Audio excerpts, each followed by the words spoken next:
So this is how we're gonna install the Tesla charger. I went ahead and took off the back already. The back just comes off really simple. So this just sits on it.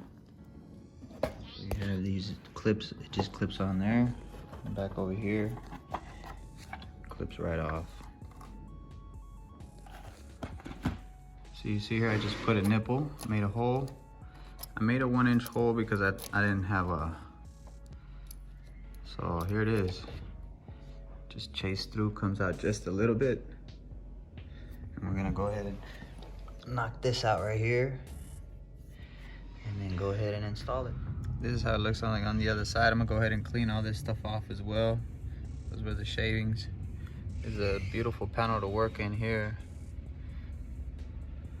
Not too bad. Okay, here we go. So on these, they have like a knockout. What I would suggest is use it unibit it out. Do it with a unibit because it was hard to knock those out and I didn't want to break the plastic, so I went ahead and unibit it out to get a perfect hole. You can get any cheap unibit, will work. This is only plastic. Okay, so we went ahead and mounted on here. There's your chase. I need to go ahead and tighten that up a little bit. So that was the purpose of doing my pilot. So that right there put me right on the other side of that panel.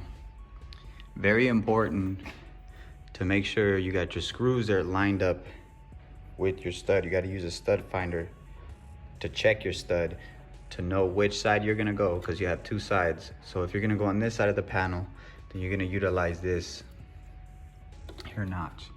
And I went ahead and used that because it is strong enough to use there. And so it's on there. It's not going nowhere. The thing is sturdy.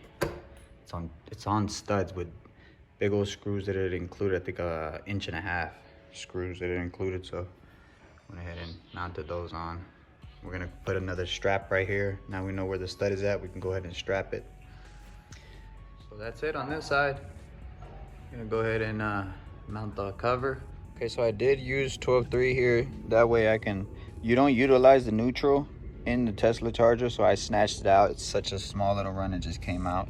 But a lot of people, what they do is they use the neutral and go ahead and tape it up, but I don't like doing that. So I went ahead and got the more expensive 12-3, and that way we can keep our phasing.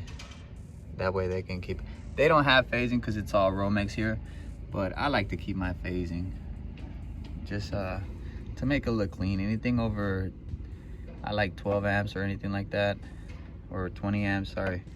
I like to make it phased out. Just stuff works on phases.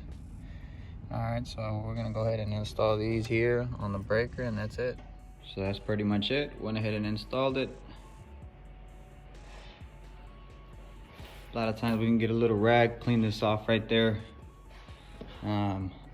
Most of this stuff was over here. Go ahead and fix it just the way it was.